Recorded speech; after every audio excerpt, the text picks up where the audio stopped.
Yeah, thank you for joining us, everyone. I'll try to keep this pretty quick, but yeah, going to be talking through a bit about payments on Solana and specifically on Solana Pay. Show some sample code, some little demos, sort of based around some of the stuff that we do in my kind of more interactive, like longer form workshops. So yeah, let's get started. So Solana Pay is basically, it lets you create these Solana URLs, which can encode kind of a transfer of assets on Solana. So whether that's the SOL token or any SPL token, but then you can also kind of do this slightly more flexible thing where you can encode any transaction, which can be serialized on Solana. So that's kind of where I think like the most interesting and sort of like most of the flexibility comes in.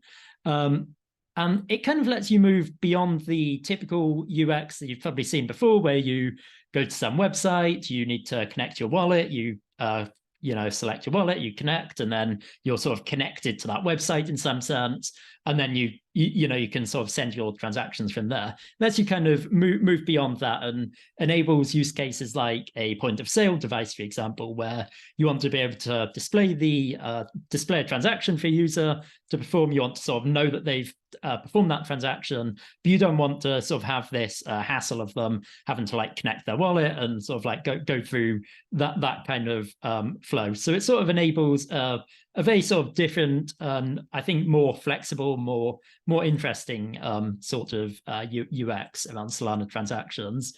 And the other sort of point around that is there's a little bit of stuff in protocol which makes sure that you can very quickly and easily detect the transaction on chain, which means that you don't need to have like a connection in any way other than this like on-chain transaction. So you don't need to like have anything else sort of like in between you and the user who's submitting the transaction.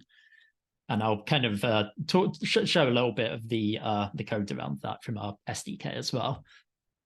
So the benefits, I can probably kind of shoot through this. The kind of main point I want to make is that we think that the benefits of Solana are kind of what makes it a really good payments chain. So you get instant settlement, the fees are super low, it's super fast, there's no intermediaries, so you can do commerce like directly between merchant and consumer without kind of like any like middlemen, any fees or anything in the middle. It's very energy efficient blockchain, which is important if you're wanting to do lots and lots of transactions, of course. And transactions on Solana are composable. And as I mentioned, you have the flexibility with Solana Pay to perform any transaction. So that kind of composability and flexibility sort of feeds through to your sort of entire payment stack with Solana Pay. So the first thing to kind of cover is the transfer request sort of spec.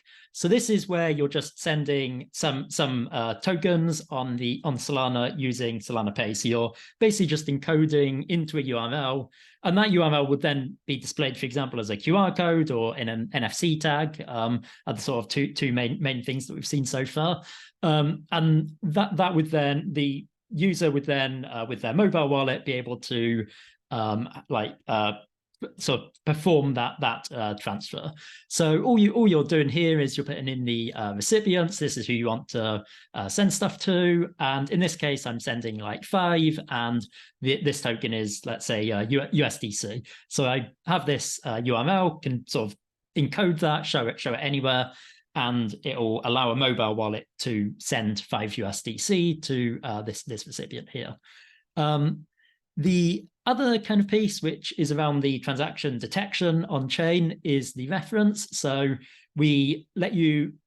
So this is basically just the public key of a randomly generated key pair, and we attach this to the transaction. What will happen here is the user's mobile wallet will add this to the transaction as sort of just a invisible account. Basically, it's not a signer, it's not writable, it's just there.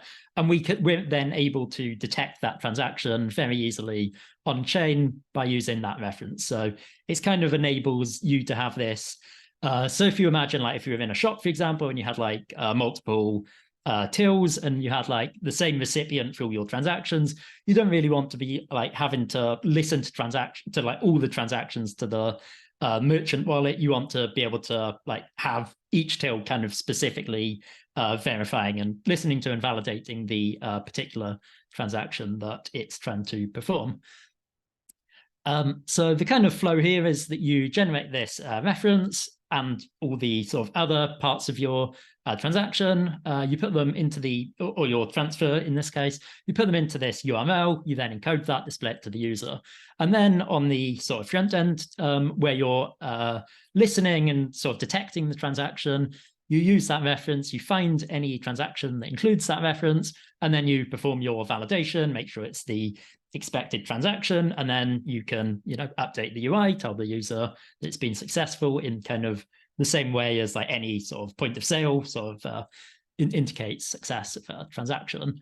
So before I go on to transaction requests, we'll do a little bit of a demo. So first things first, if anyone has some DevNet Sol and you would like to sort of attempt to sort of follow along with these demos, should be very easy. If you scan this QR code, you'll get 1,000 sort of fake USD, and this is the token that we're going to be using for the demo. So the transactions that we're going to be looking at are going to be sort of where the consumer is going to be paying using this SPL token. Cool. All good. Nice. Someone scanned it. So you can see here, you've spoiler, this page is also using Solana Pay. This is a pretty fun example of what you can do using it. It's being used here for a sort of SPL token faucet airdrop kind of deal. So the first demo we're going to look at is this kind of simple transfer request. So you can see here, I'm on the page. I've not got a wallet connected. I will just grab my phone, go to, I'll use Phantom here, but you can pretty much use any of the major Solana mobile wallets. They all have pretty good coverage at this point. And if I just scan this QR code, someone else has as well, nice. Shows I'm going to be transferring, in this case, 0.5 of this token, just send that. And transaction confirmed, and we can open that transaction, sort of view it in Explorer, and you can see it's like very straightforward. It's just doing a checked transfer here. So that's kind of what's going on there. I'll jump into the code for that, and we can have a little look. So this is the transfer page. Is this big enough, or do I need to zoom it in a bit? Maybe like two extra zooms. Yeah, cool. All good? Nice. Yep. I'll attempt to find my way around it now. So the kind of bulk of the logic here is in this transfer request QR. So I'll just jump into there a sec. And this is just using the Solana Pay spec to basically like generate the URL and then, in this case, put it into a QR code, which can be displayed. And you can see it's like very simple here. We're just generating the transfer request fields. We have like a random recipient. We pass in the 0.5 as the amount. The reference sort of gets passed through. That's the public key that I mentioned before that we sort of randomly generate on each page. Label and message are just sort of part of what the wallet displays. So that's just like to make it a bit clearer for the user what they're about to do. You can imagine like you'd put like the shop name in and, for example, the items that are being bought. You can also do an on-chain memo as well, which is sometimes useful. And in this case, yeah, we've got the SPL token, which is that sort of fake USD that I showed you before. That's kind of all that's going on there. We then put that into the QR, like I mentioned, and display it. And then the other piece to mention back here is we have this use transaction listener, which takes the reference. And here we've got the reference, the public key. And again, we're using the Solana Pay SDK here to just on an interval, we just do find reference and that gives us the latest transaction that has the reference, sort of since the last one that we've seen. So we constantly update in the UI whenever there's a new transaction, which is sort of generally what you want to do here. And we also have like functions that help you validate the transaction, which I don't think we're using here, but sort of in a sort of like point of sale sort of use case, you can imagine that you would maybe want to do that as well. So that is kind of all there really is to transfer requests. You encode the transfer details, you display it to the user, they then scan it, their mobile wallet then actually produces the transaction using a transfer instruction, and then that sort of presents that to them and lets them sign it. So you can sort of see the data flow here is kind of, it kind of enables the mobile wallet to do all the work, and our app just has to worry about like what the details are of our transfer. So I'll go back to the presentation. Quick question here from sure. Is there like out in the wild, all of these POS terminals like Decaf and everybody else, for simple just payments, are they using transfer requests or are they using transaction requests? Like how is transfer request basically being used in production as well? For like, I don't know how complicated these things are in terms of like going into production as POS systems. That's what I'm asking. Yeah, I think in general, you use a sort of like transfer request until you need to do something sort of like more interesting, like a reward scheme, for example, where you want to adjust the transaction based on the user, or things like minting NFTs and stuff. So, but yeah, in general, the kind of default is that you use a transfer request just because that's simpler. It's like less infrastructure. And then you sort of move to transaction requests when you need the extra flexibility. Yeah, makes sense. Cool. So yeah, I'll talk about transaction requests next. So like I just mentioned, this kind of like gives you a lot more flexibility. It lets you use the Solana Pay spec to use basically any transaction on Solana. So I'll kind of talk about how that kind of works. So in this case, the URL that you're encoding is, again, Solana, and then it's a URL encoded path to an API.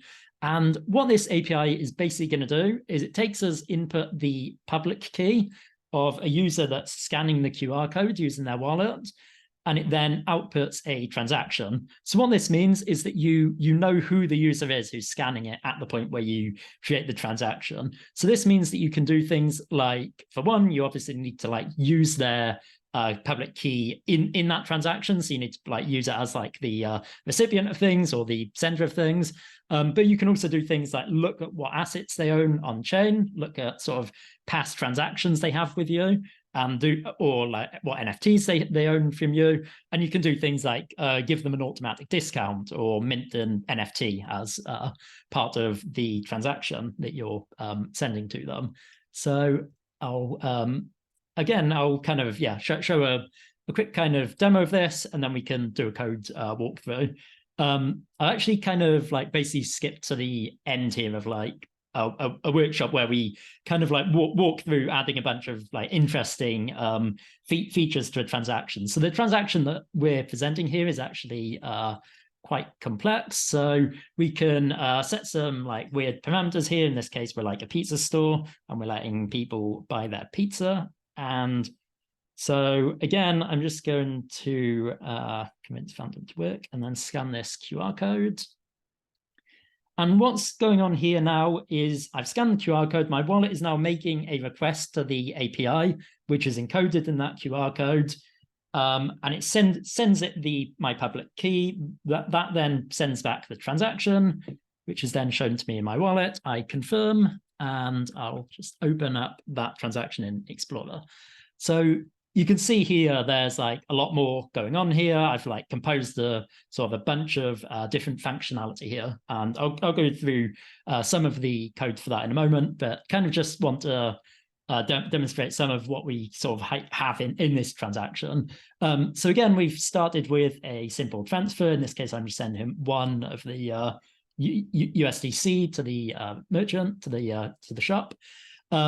And And then initializing on-chain an order account. And this is using a custom program, which I've uploaded the Anchor IDL for. It's like a very simple program, and it's just sort of storing it on-chain. You can kind of see here, you can like take this data that's in the QR code and like pass that and store that on chain. You can like pass it into a custom program, and you sort of have like all the flexibility that you need there, because you're able to kind of create any transaction. And then I'll skip over the bit of that, the inner bit of that. And then we've got what you might recognize as a Metaplex NFT mint basically going on here as well. So if I scroll down a little bit through some of the detail here and open up the mint, then I've got this like nice little clip art pizza. And again, I've minted this to myself as part of this transaction. So if I looked into my wallet now, I would see this here. And if I open the attributes again, I've like passed all the data through as attributes. So you can see that you've like got a lot of flexibility here, a lot of like power in sort of how you can pass data like on chain, and how you can create different assets, sort of pass it to different programs, and kind of do whatever makes sense for you, whatever you need to be able to do here. So again, I'll just jump into the code quickly. Won't go into a lot of detail here because don't want to run too over. But yeah, we've got. So the kind of entry point here is the post function. So actually, if I maybe better to show the QR code again first. So basically what I'm doing here is I'm generating the API URL. So this is calling my API transaction route. It's passing it the network we're on, the reference again, and then it's passing in the sort of pieces from the UI that I'm setting there. So they're basically being encoded into the URL that's displayed there. So in the post function where I'm like receiving this URL, we receive the account, which is the public key of the wallet that's scanning it. The network reference, these are all the things that I put in the QR code in the API URL just now. The parameters as well, the sort of pizza topping parameters that we're wanting to pass through. Kind of importantly, this runs on the server side. So we're able to have like the shop private key. So we can do things like minting an NFT and like paying for that ourselves. I think in this case, we also make ourselves the fee payer. So the user can actually do this without having any SOL in their wallet, which is another feature that transaction requests enable over transfer requests, where the fee payer is always the person scanning, because there's sort of no other payer key pair available. Whereas here, yeah, we've got that shopkeeper. And so the bulk of the work here, kind of interesting piece, is in this post implementation. So this is just getting all the parameters from the URL, and then it's outputting the transaction for us. So I'm creating up my connection here. I'm initializing an NFT builder, which is all Metaplex stuff, and I'm uploading a NFT which has so I've got like the pizza sort of like clip art thing, and then passing it in the attributes. And then yeah, this is kind of where I'm just building out the transaction. So I've got a Metaplex transaction builder. I'm telling it to create using that the metadata of that NFT that I just created, passing it kind of the details here. I'm minting it to the account that's scanning this. I'm giving myself the update authority, so you like have a lot of sort of like flexibility there as well. Kind of skip over this. This is just calling into my Anchor program as well. So you can see that you can kind of like combine all of these different SDKs together and compose a kind of like interesting and like very flexible and powerful transaction here. So I've got the transfer instruction as well, which is what we saw originally, which is where I'm just sending the 1 USDC. Kind of importantly here, I'm adding the reference as well. And then I'm kind of using I'm using like the Metaplex piece, which is like the bulk of this transaction, as like the core here, and then just adding on the transfer instruction and the order instructions. That's the one that stores my order on chain. And then this is the piece that you kind of do with all Solana Pay transaction sort of APIs. You convert you basically like convert this to a transaction, which is Metaflex stuff, and then you, in this case, I'm going to be partially signing it. So this transaction actually has quite a few signers, so it needs to be signed by the shop, who's the fee payer, and also the authority on the NFT. Needs to be signed by the order account I'm creating, and also the mint, which is the NFT mint, which is being initialized here. And then, yeah, we just serialize that transaction. So essentially, we can create any transaction here. We serialize it, and that's kind of it. And then we just return it as a base64 string. And the wallet is then able to decode that, display the transaction, go through all its normal simulation loop and do all its normal checks to protect the user. And then it presents this transaction to the user, and they are then able to sign it and send it as kind of as normal. And once again, because of that reference, then that kind of closes the loop, and our UI is able then to pick that transaction up. So I think this is just kind of a nice example of the like flexibility and composability that you get with transaction requests. So yeah, that was kind of all of the content that I wanted to cover. So if there's any questions, happy to take them, but I know we're a little bit over. In terms of that sort of like code that I was just showing, if you search for Solana Pay scaffold, that's kind of the starting point, and that will give you sort of like everything you need to just add in your transaction and start playing with it. We had a question here from Elizabeth. Is there transfer? The question goes, is there transfer request SDK in production? I believe you spoke about this at Berlin Hacker House, and it was still being audited at that point. I'm not sure which SDK she means, but yeah. I think she may be referring to the message sign-on, which is sort of an expansion to the Solana Pay stack, which would allow you to use Solana Pay for message signing in addition to sending transactions. Haven't sort of covered that yet. It's not yet in production in any wallets, as far as I know. Do you know roughly when that will be like adopted across the ecosystem? Because that's yeah, I'm just really excited for that as well. Yeah, it's always a little bit difficult to say because ultimately the work with Solana Pay is kind of on the wallets, which obviously we kind of have to like work with them, and they like have their own roadmaps and their own parameters. So it's kind of like once it's sort of finalized and we're like wanting to focus on it, it's like hopefully as soon as possible, but there's not a lot of sort of like direct sort of like code engineering work that we sort of like contribute to this. They're largely like closed source wallets that sort of have their own like roadmaps and stuff as well. Yeah, makes sense. But the standard is now finalized, everything, and they're just implementing it basically. Yeah, I think the spec is like technically still alpha, but it's like pretty final. Okay. Cool. Okay, anybody has any more questions here to Callum about Solana Pay? Going for one, going for two. Okay, I got one. What's something that besides Jonas's dispenser, like a wine dispenser, what's something that you've seen that was built on Solana Pay but is not actually like a POS terminal, not necessarily payments, but more, just using the tech as is? Yeah, so I don't know if you've seen the Metacamp, their smart lock. That's one of the cooler ones, I think. And this is actually one of the examples I give of like where message signing would make a lot of sense. So they give their community members an NFT, which is like a sort of membership NFT. And they basically have a smart lock on their sort of co-working space.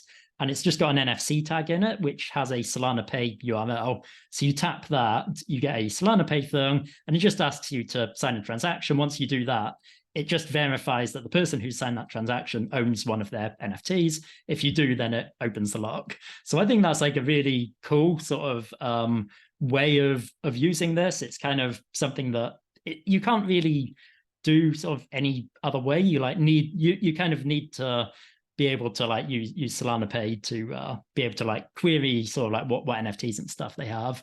But I think it's also a good example of where the message signing spec would be really nice, because like obviously you don't actually need to send a transaction on chain to do that. You just need to have them sign a message so that you can verify that they're, you know, that they control the account that has the NFT.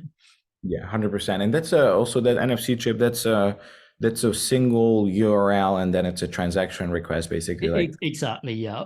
right. Yeah, and because it's a transaction request, then it can it knows what the user is who's scanned it, so it can like generate a like custom transaction, or in this case, or in the message signing case, it would be like a custom message for that user.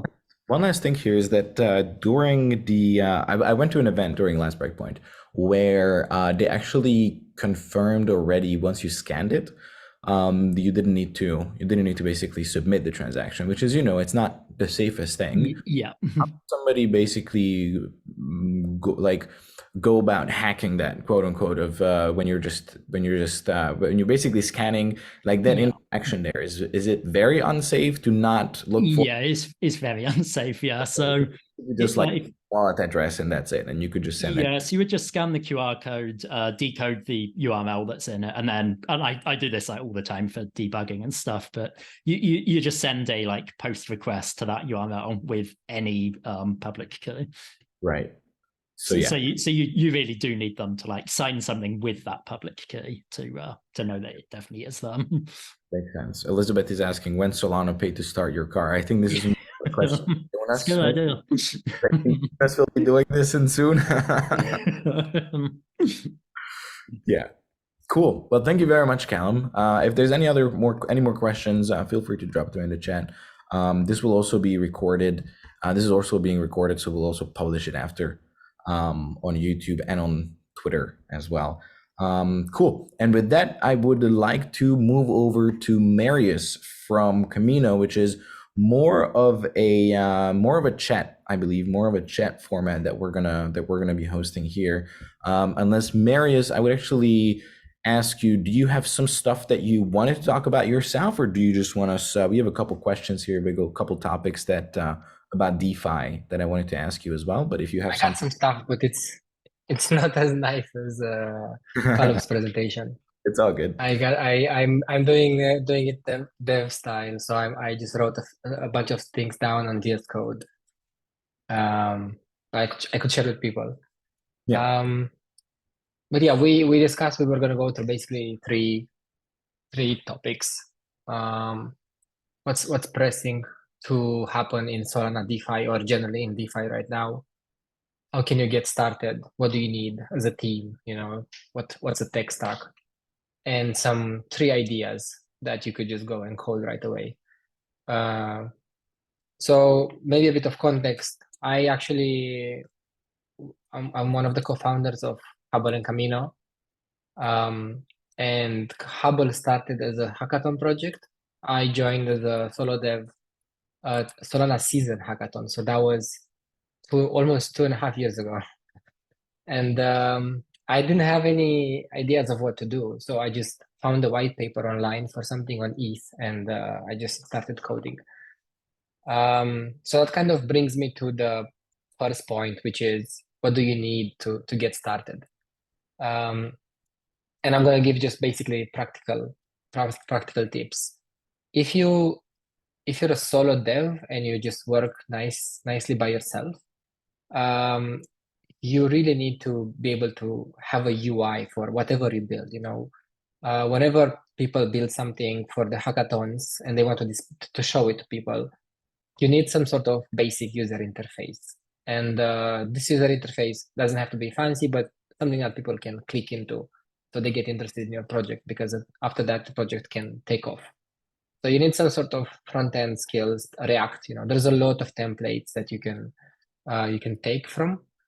I actually have a link to a template that you can just go and fork, and it's gonna work out of the box.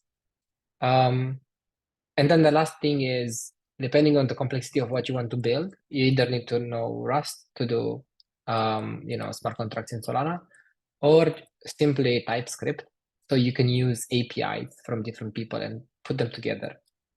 It really depends on what's interesting for you. In my opinion, it's really nice to finish something by the end of the hackathon. You start with something and just have a deliverable. So don't overshoot, you know. So don't start with like, okay, I'm just going to learn Rust and then I'm going to do a hackathon project. So that's the part one. I'm going to start sharing for the other part. Let's see. Cool. Let me know if you see my VS Code. Yeah, so okay, just for the first one, basically for the second one. So if you want TypeScript, if you want to do something, you need a UI and then some smart contracts behind. Norbert, who's from Nightly Wallet, he built this scaffolding. You can just fork it. And if you want to do Rust, that's basically the gist. So now I'm gonna talk about DeFi and what are the problems to be solved in DeFi and maybe give a bit of context. DeFi has grown a lot in the past 3 years. It started from just simply swapping one token for another and then borrowing a token for another, gaining more exposure. So you speculate on the price of a token via leverage, or doing all sorts of like gamification of DeFi. So NFT, in my opinion, is a gamified DeFi where you can do raffles and all sorts of things. And a lot of the times, the biggest problem with DeFi is knowing what is the price of a token, right? So let's say I have a token and I want to sell it. How much should I receive for selling one token, and how much should I receive for selling 100 of those tokens or 1,000 of those tokens? And these, everyone is trying to solve this. DeFi lending protocols have this problem, and they basically, they try to use oracles, or they try to use the price based on the pool on a decentralized exchange, and that has sometimes worked, sometimes it doesn't, and there have been issues with it. They have been basically manipulated. Oracles have been manipulated, or there's not enough oracles for the long tail of tokens. So they're a partial solution, and this is kind of already semi-solved, but it doesn't work for everything.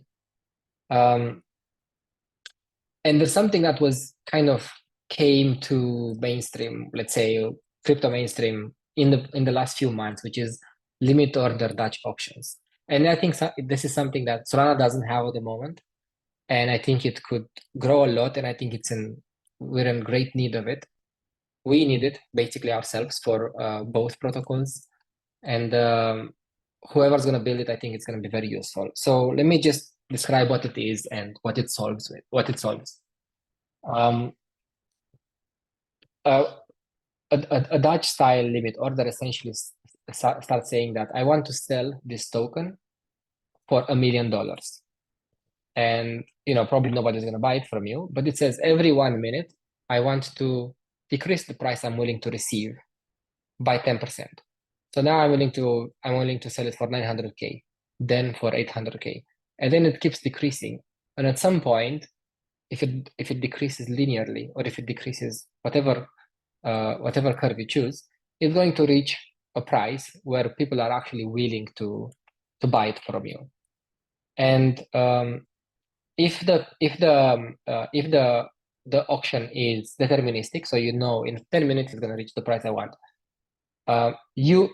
people that would be bidding for you, they know what is convenient for them, and at some point when it reaches an acceptable price, multiple bidders will start competing for the best price. So this is a really interesting mechanism that the guys from Uniswap X developed. I recommend you guys go and check. There is a YouTube, there's a podcast. I shared it here.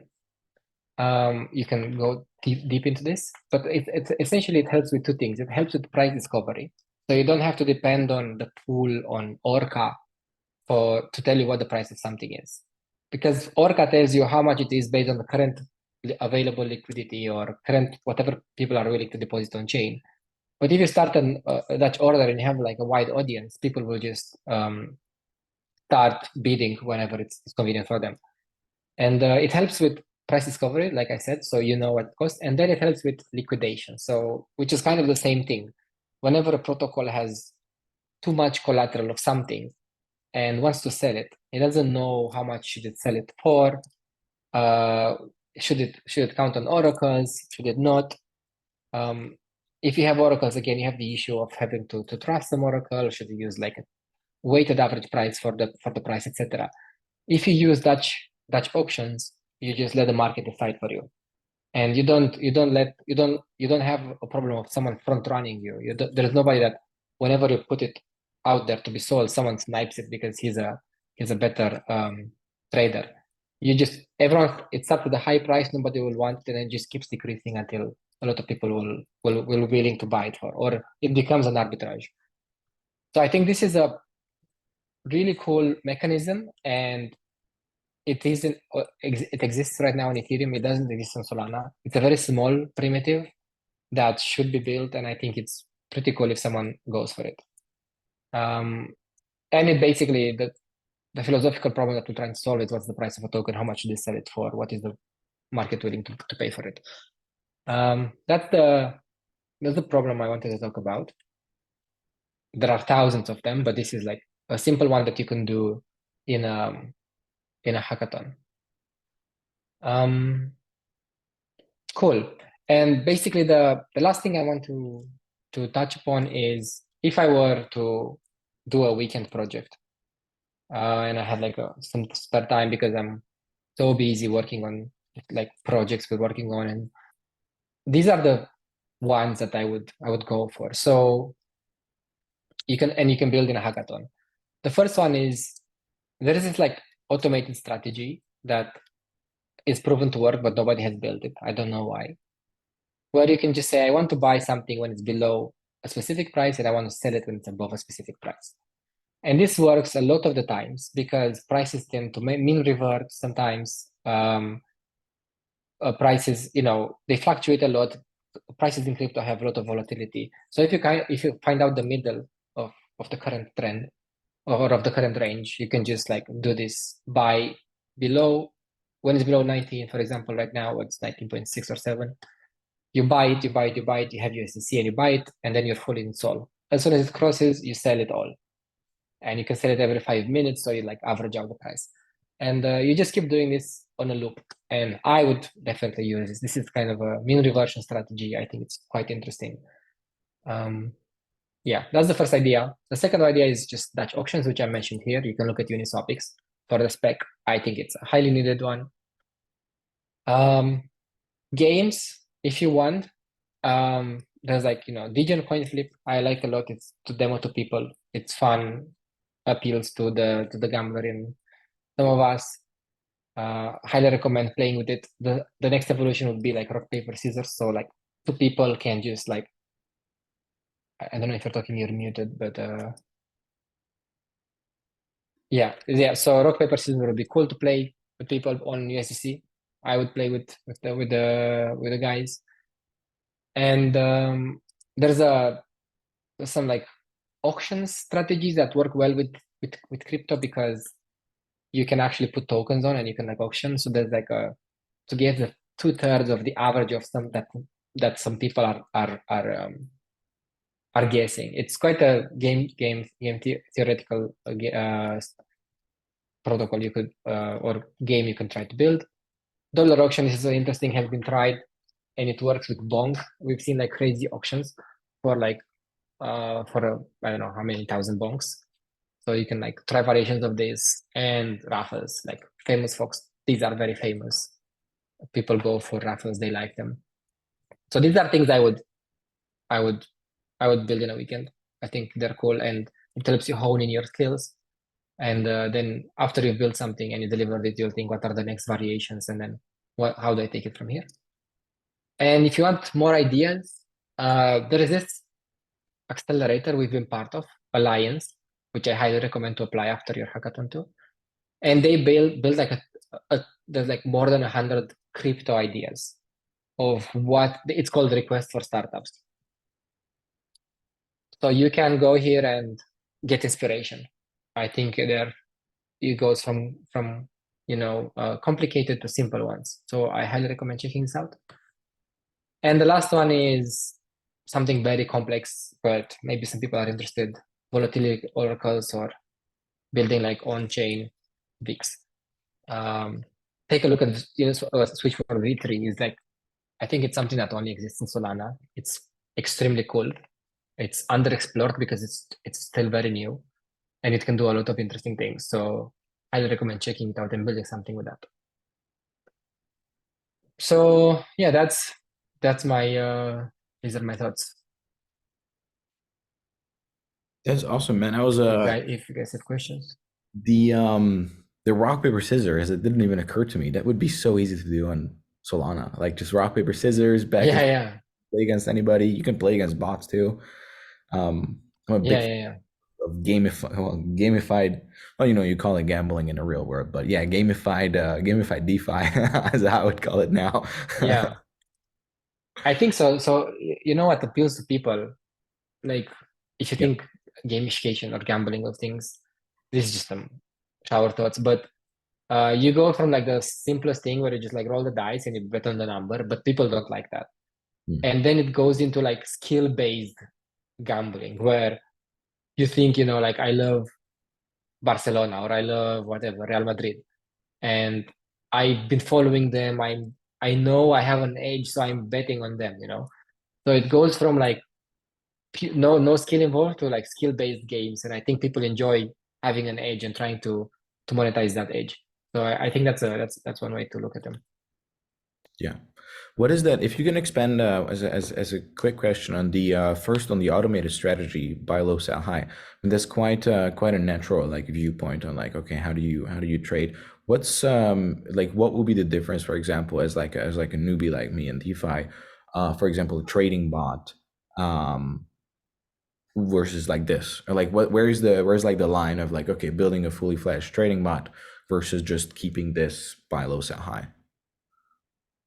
Yeah. Well, I mean, it's basically the trading bot is a superset of buy low, sell high. So a trading bot can implement all sorts of strategies. So for example, a very common strategy is when the market is tanking, for example, we have MSOL and JITO-SOL and staked SOL. These tokens, when the market is tanking, people are selling out. They're cashing out of their positions, right? So they're going to dollars. So there is a very obvious trade that happens where MSOL is being sold. It doesn't have liquidity, so it ends up being worth less than actually the SOL backing it. So there's the price dislocation. And if you buy it and then you unstake it, you wait 2 days, you can buy it for less SOL than you get after you unstake it in 1 day. So people wrote bots for this, and it's a trading bot that just implements this specific strategy. So you can have trading bots doing all sorts of strategies you can think of that you observe that have an edge, have some alpha. This is something that is like left curve, I would call it. Yeah. It just is just so tried and tested, and I would definitely use it. I have something that I use on ETH at the moment, where I buy low below 1,700 ETH, and I sell after above 1,700, and it's been going quite okay. It doesn't exist in Solana, so I would love to use it. But the difference is that when you have a trading bot, you do it for yourself. You have an edge, you research it, you think a lot about it. Whereas this is something that you productionize, and you just give it for people to deposit into the protocol and for it to run. Yeah. Okay, makes sense. Cool. Do we have any other questions from the audience here, from chat? Do you guys have any questions? If people want to take a screenshot or something, these are the links. The scaffolding link Yeah. in the Zoom chat. Yeah, this one I'll post it in the Zoom chat. I threw the Uniswap X announcement in there. That was just a direct message. Hold on, let me do that too. That's okay. Here, and this was the scaffolding. There we go. Yeah, Solana template app. Wow, Cool. Cool. What's your favorite piece of open source Solana repo?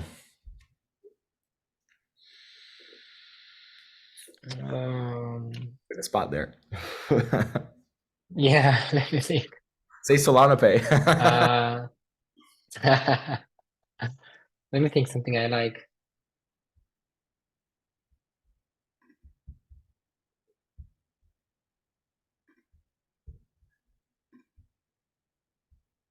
I think I definitely liked Mango.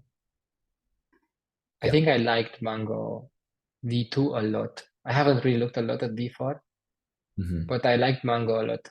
Um, Yeah. yeah, the thing with DeFi or like with open source code or just basically Solana code is that it's still a very young ecosystem. We've been writing Solana code for about 2 years. Mhm. So the first year was not like amazing code, people still had time to, you still had to figure it out. It's like the first time you learn Python, you write some code that is kind of similar to JavaScript because you're used to writing JavaScript. So you follow the patterns of JavaScript in Python, but that's not very Pythonic, So after you learn Rust, Solana Rust for a year or something, you start thinking of what are the patterns, the best practices for this specific domain.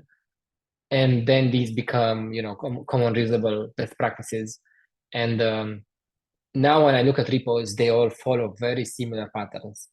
So I highly recommend looking at, we have at Hubble has some repos. Yeah. Drift has a nice repo. Mango, of course, like I mentioned, is also really cool, very, very standardized code that you read it and you don't know who wrote it because it's so similar. Yeah, that makes sense. And before, Johnny has a question here, but before that, I wanted to throw in here. We actually started this thing called oss.superteam.fun. There was this SolDev implementations inside SolDev. There was a part of implementations. It's basically like a bunch of open source repositories. Most of them now very, very deprecated, and we essentially took it under us to build like a very basic website. It's just an Airtable backend to collect a bunch of these open source repositories to just have if we can end up with like 100 repositories in a year together as like an ecosystem, just have everything in there tagged and searchable and everything. Just wanted to share that here. We'll probably add then. We don't really have DeFi repos in there yet, but I will probably add that too. If you have some repos that you'd like to add, just feel free to submit there. We'll share to the team. Yeah. But yeah, so Johnny has a question. This is actually a very, very big question here. What steps came between your hackathon entry and starting to accept funds on mainnet? How did you go from hackathon to go live? So basically, if you reverse engineer it, you should only go live when you are very confident that you won't be hacked, or as confident as it gets to being hacked, because that's just people are gonna deposit their tokens in there, and there are bad actors. So there are two steps that happen like literally before this, which is auditing. So you have audit teams that basically can look through your code. They've seen thousands of or hundreds of repositories, so they can identify issues. And we also use someone that is basically, or like a group of white hat hackers that are literally looking for bugs. They're not looking if your Rust code is beautiful. They're looking for bugs. So that's the thing you do before you go live on mainnet and you accept funds. These things cost money. They're not cheap at all. So if you want to do that and you are planning to do something DeFi that is like a lending market or something that is a bit more complicated, you have to audit it, and to pay for it, you need to do something. People do different things. We did a fundraise, a private fundraise, and yeah. So the costs are somewhere between. I'm not gonna name anything, but for a relatively big DeFi app, it's between 50K to 70, 80, 90, 100K. Yeah. For a relatively big DeFi app. If it's simpler, it goes down to 2015. Yeah. Who's your like top three? Like we have Ottersec, Neodime out here. Who are you I guys? like them all. I don't want to express. I like them all. They're all good. Just because we're in Munich right now, so we can say that. Right. Yeah, they're part of Super Team Germany, of course. They're based down here in Munich. We'll probably hit them up over the weekend, go to Oktoberfest together. Yeah. Cool. Yeah. So yeah, that's the gist. Basically, is make sure you have it audited. Yeah, make sure you have it audited, and like it's like you just deploy any web, and after that you just like any Web2 program deployment, you have to test it, unit test it, integration test it, stress test it, like property-based test it, fuzz it, or everything you can think of, because it's DeFi, so it's there's money involved, and sometimes the money in the protocol is idle there for quite a while, and it's like bad actors are looking for these things for vulnerabilities, so you have to be very safe. So that's why you want to audit it, and it costs. So you have to do some. You can bootstrap it yourself, fundraise from friends and family, or yeah, that's mainly the way people do. Yeah, makes sense. Cool. Okay. Do we have any more questions from the audience here?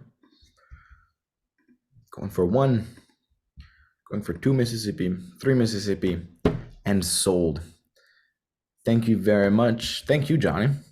Yeah, cool. Thank you very much. Again, this is recorded, will be uploaded to YouTube and to Twitter. We'll share about it. Thank you to Callum and to Marius for coming out and hosting this session. This was our last session of Glassy Hours before the Berlin Build Station. Come to the Build Station. We'll see you at the Build Station, yada, yada, yada. With that in mind, thank you very much for joining us, and see you next time. Ciao.